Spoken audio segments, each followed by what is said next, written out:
கோடீஸ்வரர்களாக இருப்பவர்கள் மட்டும் மெடிக்கல் காலேஜில் சேர முடியுங்கிற நிலைமை மாறி நம்ம மட்டும் படித்து கஷ்டப்பட்டு உழைச்சி இந்த மாதிரி அகாடமியில் உள்ள ஆசிரியர்களினுடைய அறிவை புரிந்து கொண்டு அவர்களிடம் அந்த அறிவை உபயோகித்து கொண்டால் கிராமப்புறத்தில் உள்ள மாணவர்களும் மாணவிகளும் மற்றவர்களை விட மிகப்பெரிய அளவிலே சாதிக்க முடியும்.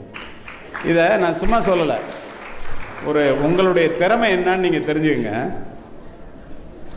புராண இதிகாசங்களிலே சொல்லப்பட்டிருக்கிற உதாரணங்களை பார்த்தால் உங்களுடைய திறமை என்ன என்று உங்களுக்கு தெரியும். அதற்காகவே இந்த உதாரணத்தை பதிவு செய்கின்றேன்.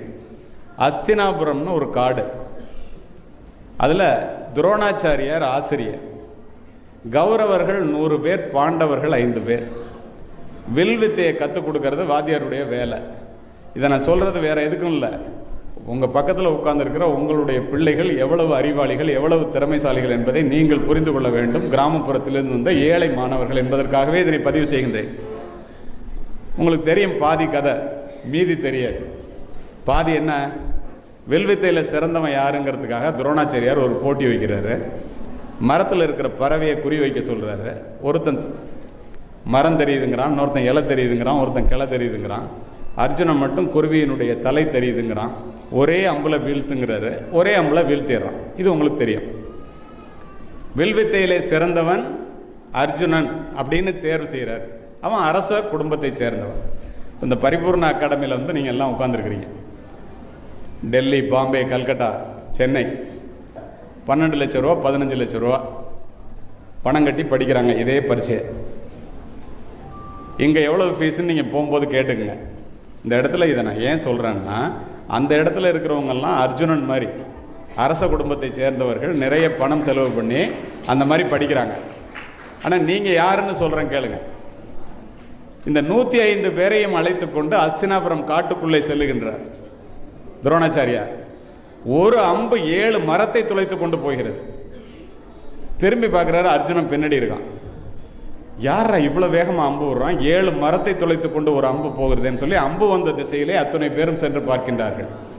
அங்கே நம்மளை மாதிரி ஏழை குடும்பத்தில் கிராமத்தில் பிறந்த ஒருத்தன் நின்றுட்டு இருக்கான். இந்த அம்பை நீ விட்டியான்னு கேட்டார். இந்த வில்லை பாருங்க, நான் தான் விட்டாங்கிறான். உன் பேர் என்னன்னு கேட்குறாரு. ஏகலைவன் சொல்கிறான். உனக்கு வேற என்னடா தெரியுங்கிறார். சப்தக்கலை தெரியுங்கிறான். உனக்கு யார் வாத்தியாருங்கிற? நீங்கள் தாங்கிறான். என்கிட்ட அரச குடும்பத்தை சேர்ந்தவர்கள் மட்டும்தானேடா படிக்க முடியும், நீ எப்படி எனக்கு வந்து மாணவனாக இருக்க முடியும்? எனக்கே தெரியாமல். எனக்கு நல்லா தெரியும், நான் ஏழை குடும்பத்தில் உள்ளவன், உங்கள்கிட்ட படிக்க முடியாதுன்னு. நீங்கள் சொல்லி கொடுப்பதை நான் மறைந்திருந்து பார்த்து நான் கற்றுக்கொண்ட கலை இது. அது மட்டும் இல்லை, சப்தக்கலை தெரியும்னு சொன்னால எல்லாரும் அமைதியாக இருங்க, ஒருத்தரும் சத்தம் போடாமல் இருங்க அப்படின்னு சொல்கிறான்.